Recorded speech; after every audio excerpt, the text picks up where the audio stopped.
सहनाववतु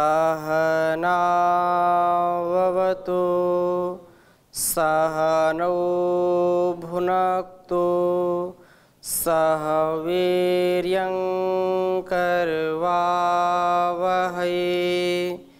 तेजस्विनावधीतमस्तु मा विद्विषावहै।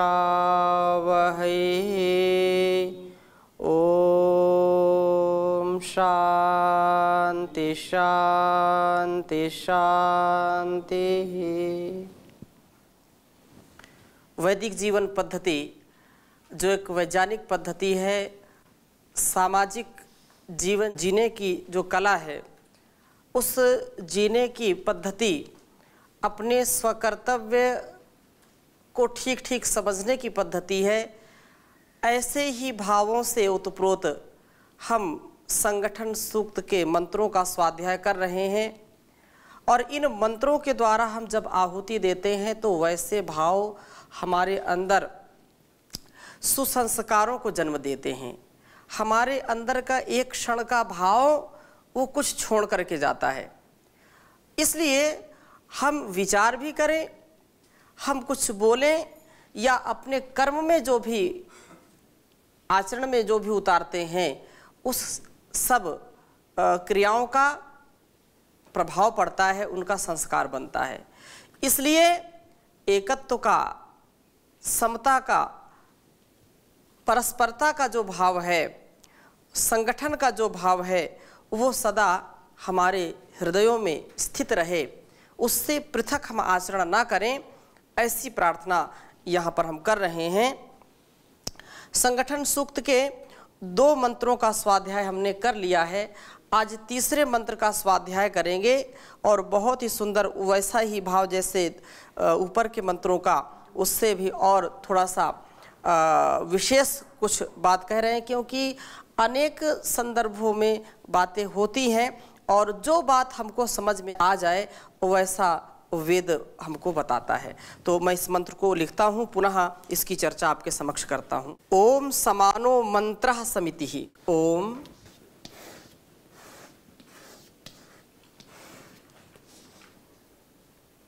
मंत्रः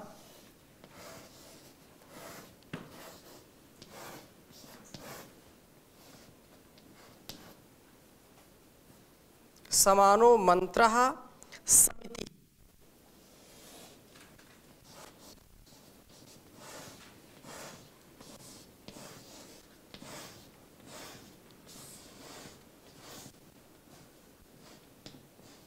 समिति ही समानी।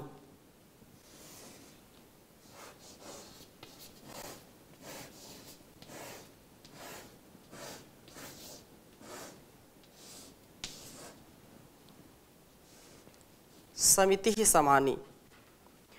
समानम मनः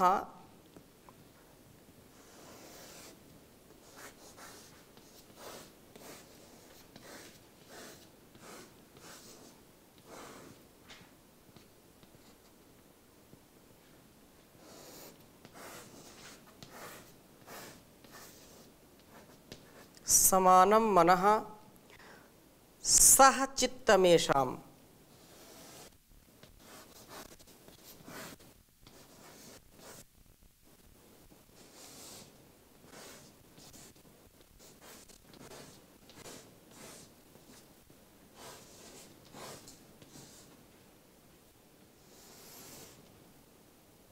चित्तमेषाम्।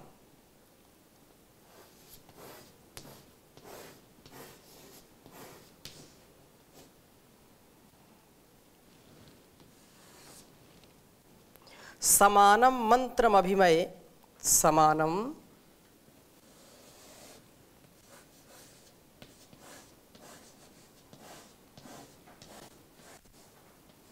समानम मंत्रम अभिमंत्रये।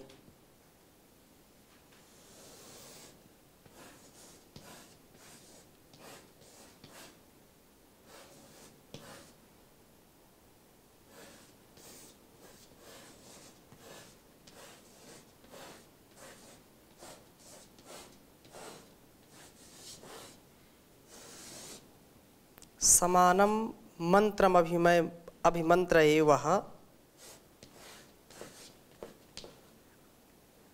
समानेन वो हविषा जुहोमि।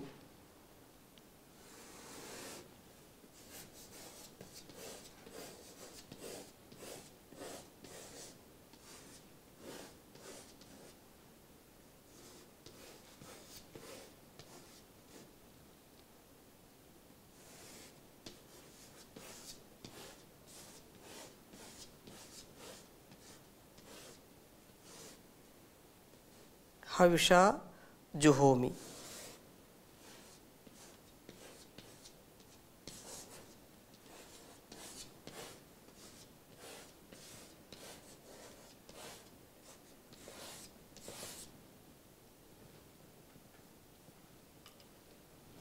बहुत सुंदर मंत्र है, उच्चारण करेंगे एक बार। ओम समानो मंत्रः समितिः समानी समानं मनः सह चित्तमेषाम् समानं मंत्रम अभिमंत्र एवः समानेन वो हविषा जुहोमि। ओम समानो मंत्रः समितिः समानी समानं मनः सह चित्तमेषाम् समानं मंत्रम अभिमंत्र एवः मंत्रम अभिमंत्र एवः समानेन वो हविषा जुहोमि। बहुत सुंदर भाव इस मंत्र के हैं। और भाव में क्या कहा? समानो मंत्रः समितिः समानी मनः चित्तमेषाम् समानं मंत्रम अभिमंत्र एवः समानेन वो हविषा जुहोमि। बहुत सुंदर एक एक शब्द का विशेष भाव है। ओम समानो मंत्रः समितिः समानी समानं मनः सह चित्तमेषाम् समानं मंत्रम अभिमंत्र एवः समानेन वो हविषा जुहोमि। हो विचार समान सबके चित्त मन सब एक हो जान देता हूँ बराबर भोग पा सब नेक हो भोग पा सब नेक हो। उस ईश्वर की ओर से हमको यह उपदेश मिल रहा है कि समानो मंत्र समिति, जैसे पहले वाले मंत्र में आया था संग छध्वम संवदध्वम, साथ साथ चलिए और साथ साथ बोलिए। तो वैसे ही इस मंत्र में कहा कि समानो मंत्र समिति समानी समानम मनः स चित्तमेषाम् एषाम मंत्र समानः समिति एषाम इनका इन सब लोगों का मंत्र, मंत्र माने क्या होता है? विचार। मंत्र क्या होते हैं? विचार होते हैं। जब हम परस्पर बात करते हैं तो लोग बोलते हैं क्या मंत्रणा चल रही है, क्या मंत्र फूंक दिया आपके कान में, अर्थात क्या विचार।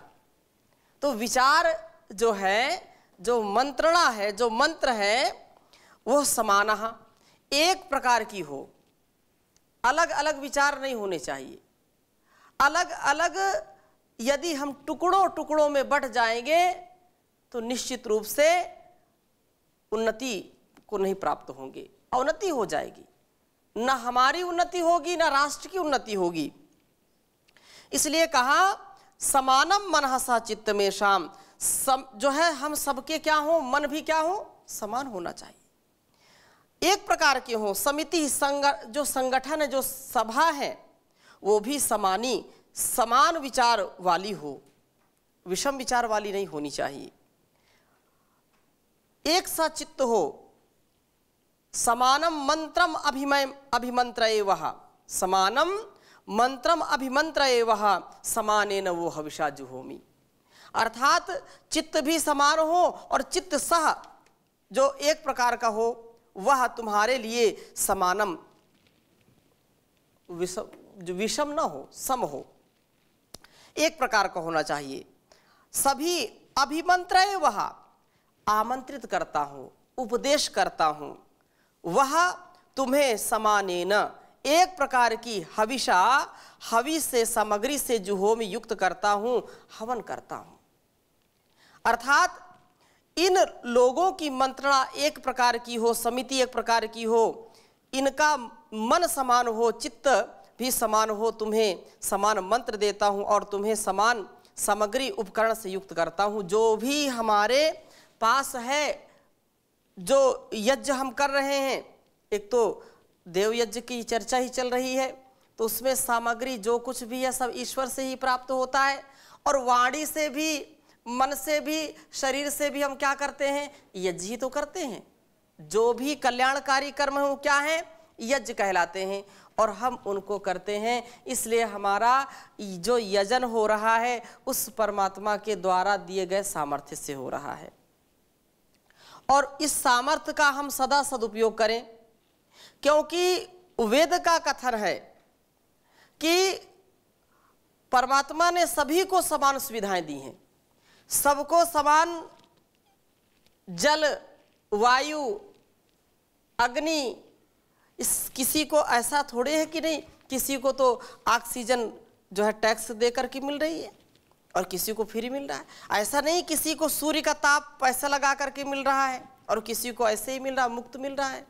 मुफ्त में तो नहीं मिलता ना, कि मिलता है, मुफ्त में मिलता है, परंतु हम यदि उसका सदुपयोग करेंगे तो हमारे लिए कल्याणकारी होगा। प्रत्येक जीव को परमात्मा ने एक जैसा वातावरण दिया है, लेकिन अपने स्वभाव से, अपने गुणकर्म से वह व्यक्ति उसका सदुपयोग करता है और उसका दुरुपयोग करता है। सबके लिए दिन रात बनाए हैं ईश्वर ने, सबके लिए फल फूल बनाए हैं, लेकिन फल फूल ना खा करके वो धूल चाटता रहता है? धूल चाटने का तात्पर्य क्या है? जो कचरे चीज है उनको खाता रहता है, जो मेवा मिष्ठान उनको ना खा करके जो नहीं खाना चाहिए उनको बड़े चाव से खाता है। तो ये क्या है? धूल ही तो चाटता है और क्या। इसलिए भूल नहीं होनी चाहिए। जो ईश्वर ने हमको संकेत किया है, सामर्थ्य जैसा दिया है, ज्ञान का सामर्थ्य दिया है, तो हम वैसा ही आचरण करें। तो इसलिए कहा कि समान उपकरण दिए हैं, मनुष्य का कर्तव्य है कि वह उन सुविधाओं का ठीक ठीक उपयोग करे और समाज की उन्नति करे। उपकरणों का यदि ठीक उपयोग किया है तो हमारे कल्याण के लिए होंगे। जैसे किसी को चाकू दे दिया जाए तो चाकू किस लिए देते हैं?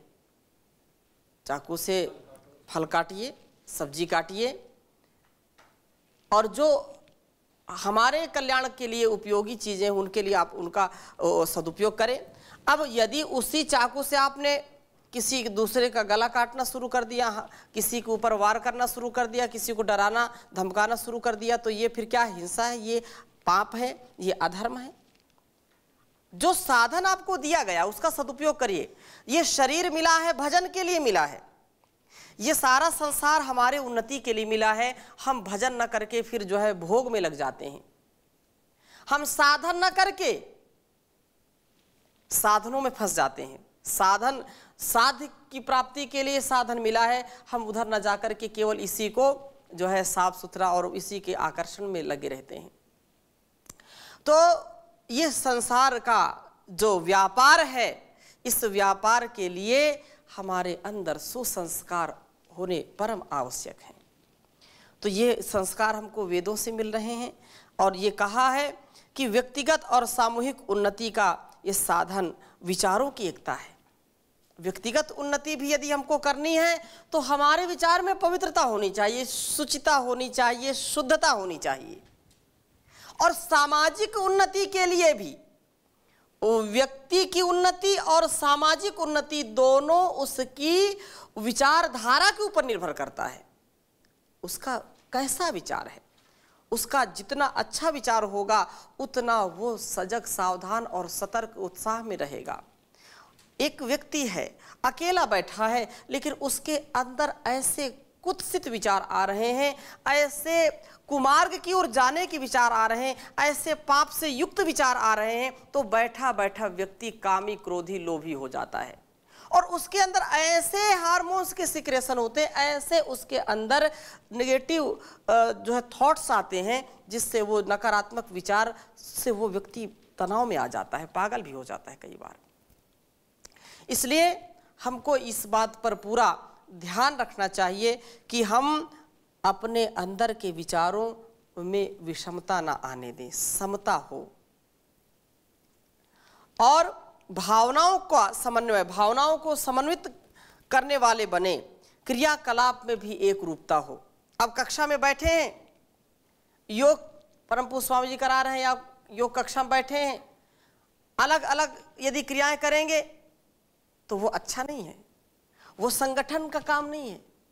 जब कक्षा में बैठे हैं तो अध्यापक की ओर नजरों में नजरें होनी चाहिए। यदि कुछ जो है श्वेत फलक या हरित फलक में, श्याम पट में कुछ लिख रहे हैं तो उधर ध्यान होना चाहिए। अध्यापक पढ़ा रहा है और बच्चा गेम खेल रहा मोबाइल में, उन्नति होगी क्या? जिस समय उपदेश चल रहा है उस समय दूसरा काम चल रहा है, जिस समय भोजन हम कर रहे हैं उस समय बातें यदि होंगी तो वो ठीक नहीं होगा। यथाकाल यथा व्यवहार करना चाहिए, जैसा जैसा देश काल आए वैसे व्यवहार से हमको युक्त होना चाहिए, तो हम अपने जीवन का सदुपयोग कर सकते हैं, अपने समय का सदुपयोग कर सकते हैं। बार बार इस बात को कहा जाता है कि अपने समय का पूरा ध्यान रखो, क्योंकि समय वापस आता नहीं है, समय वापस नहीं आएगा। गुजरा हुआ जमाना आता नहीं दोबारा।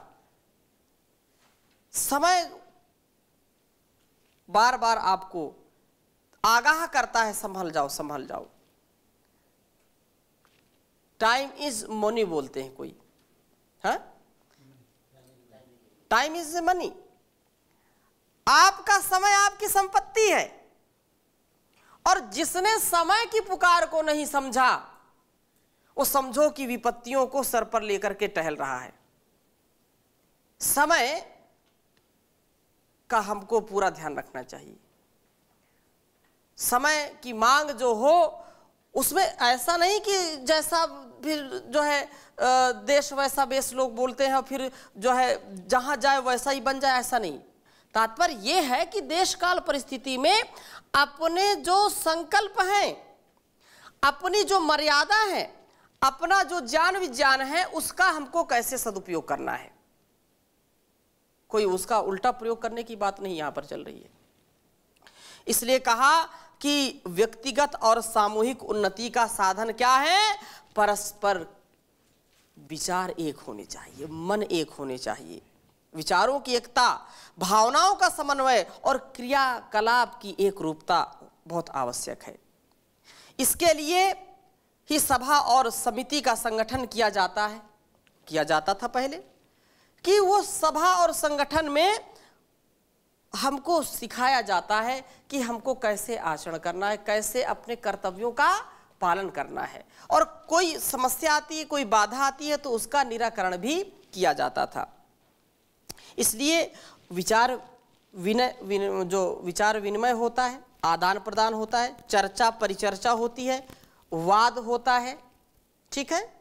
तो उस जो है वाद में, उस विचार विनिमय में समाज के लिए एक निश्चित प्रक्रिया निर्धारित की जाती है कि क्या करना क्या नहीं करना है। इसका पालन करने से समाज सुगठित होता है, सुसंगठित होता है। इसको ही मंत्र कहा गया है।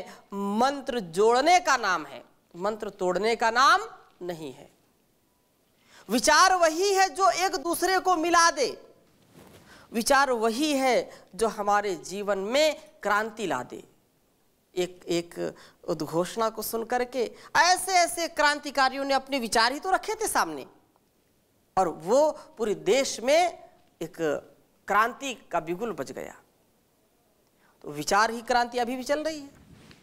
जिसके विचार जितने प्रबल होंगे उतना वह समाज, वह समुदाय, वह समिति सबल होगी।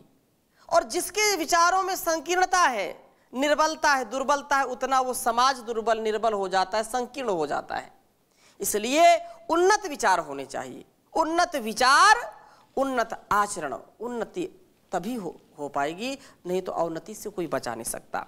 इसलिए समाज के सभी सदस्यों के विचारों में एक रूपता हो, सभी एक निर्णय करके उसका पालन करें। यह संगठन की भावना ही समाज को उन्नत करती है, इसका दृढ़ता पूर्वक पालन करना चाहिए। ये जो मंत्र है, मंत्रा समिति, सभा या संगठन अभिमंत्र है, क्योंकि वह उपदेश करता है, उपदेश देता है। वह परमात्मा हमारे अंदर वह मंत्र फूंकता है, विचार देता है क्या करना क्या नहीं करना। और ऐसा यदि भाव होगा तो निसंदेह है वो व्यक्ति कभी पतित नहीं होगा। हमारे परस्पर, चाहे छोटा परिवार हो, बड़ा परिवार हो, चाहे संसार हो, निश्चित रूप से इस भाव से जब हम ओतप्रोत होंगे, एक दूसरे के प्रति सुख दुख का भाव होगा, उन्नति का भाव होगा कि हम सब मिलकर के उन्नति करेंगे, तो वो समाज, वो परिवार, वो देश कभी टूटता नहीं है। चाहे सीमाएं कितनी भी बड़ी हो, जनसंख्या कितनी भी बड़ी हो, या जनसंख्या छोटी हो, या स्थान छोटा हो, वो भी एक महत्व रखता है। लेकिन सबसे महत्व की बात यह है कि जिस समाज में, जिस राष्ट्र में एकता है, उसको कोई कभी भी परेशान नहीं कर सकता, उसको कभी कोई हताश निराश नहीं कर सकता। वो सदा विजयी होता है, कभी वो पराजित नहीं हो सकता है। इसलिए यदि हम इस मंत्र को समझ लें, समानो मंत्रा समिति समानी, समानम मना, हम सब के जो है मन समान हो, सचित्त में शाम चिति संजाने, एक जैसा ज्ञान हो। अलग अलग यदि विचारधारा होगी, अलग अलग यदि हम बटेंगे, तो निश्चित रूप से हम कभी भी उन्नति को प्राप्त नहीं हो सकते हैं। और यह जो प्रार्थना है, निश्चित रूप से परमात्मा की ओर से हमको यह संदेश मिल रहा है, इसका पालन करेंगे तो हम किसी भी परिस्थिति में अपने आप को सुरक्षित रख सकते हैं। हृदय से कभी हम दुखी नहीं होंगे। जब आपस के विचार नहीं मिलते तो एक दूसरे से व्यक्ति दुखी हो जाते हैं, चाहे गुरु शिष्य हो, माता पिता हो, पति पत्नी हो, भाई भाई हो, मित्र मित्र हो, एक दूसरे के विचार नहीं मिलते। और जब विचार नहीं मिलते तो वो अलग, और हमारे आपके विचार नहीं मिलते हैं। इसलिए दिल में एक जैसा विचार हो, एक दूसरे के प्रति प्रेम हो, स्नेह हो, और तभी हमारी जो संगति है, संगति, सम्यक प्रकार से गति, साथ साथ गति, संगच्छध्वम, यही तो बात है। हाँ, बुरी संगति से बचना, कुसंगति से बचना, सत्संगति में रहना। इसलिए कहते हैं, दया भाव दिल में जगाओ प्रभु जी, हमें सबका प्यारा बनाओ प्रभु जी। दया भाव दिल में जगाओ प्रभु जी, हमें सबका प्यारा बनाओ प्रभु जी। सदा देवताओं की संगत में बैठे, सदा देवताओं की संगत में बैठे, बुरी संगति से बचाओ प्रभु जी, बुरी संगति से बचाओ प्रभु जी। हमें सबका प्यारा बनाओ प्रभु जी, हमें सबका प्यारा बनाओ प्रभु जी। कुशल राज पुरुषों में सम्मान पाए, कुशल राज पुरुषों में सम्मान पाए, यह गौरव हमें भी दिलाओ प्रभु जी, यह गौरव भी दिलाओ प्रभु जी। धनी लोग भी हमको अपना भी समझे, धनी लोग भी हमको अपना ही समझे, हमें इनके नजदीक लाओ प्रभु जी। हमें सबका प्यारा बनाओ प्रभु जी। कभी निर्धनों से ना नफरत करें हम, गरीबों की सेवा सिखाओ प्रभु जी। हमें सबका प्यारा बनाओ प्रभु जी। मनुज देहधारी सभी व्यक्तियों में, मनुज देहधारी सभी व्यक्तियों में परस्पर सखापन बढ़ाओ प्रभु जी। परस्पर सखापन बढ़ाओ प्रभु जी। किसी का किसी से ना मतभेद होवे, किसी से ना मतभेद होवे, किसी का किसी से ना मतभेद होवे। पथिक दूरियां सब मिटाओ प्रभु जी। पथिक दूरियां सब मिटाओ प्रभु जी। दया भाव दिल में जगाओ प्रभु जी। हमें सबका प्यारा बनाओ प्रभु जी। ओम शांति शांति शांति।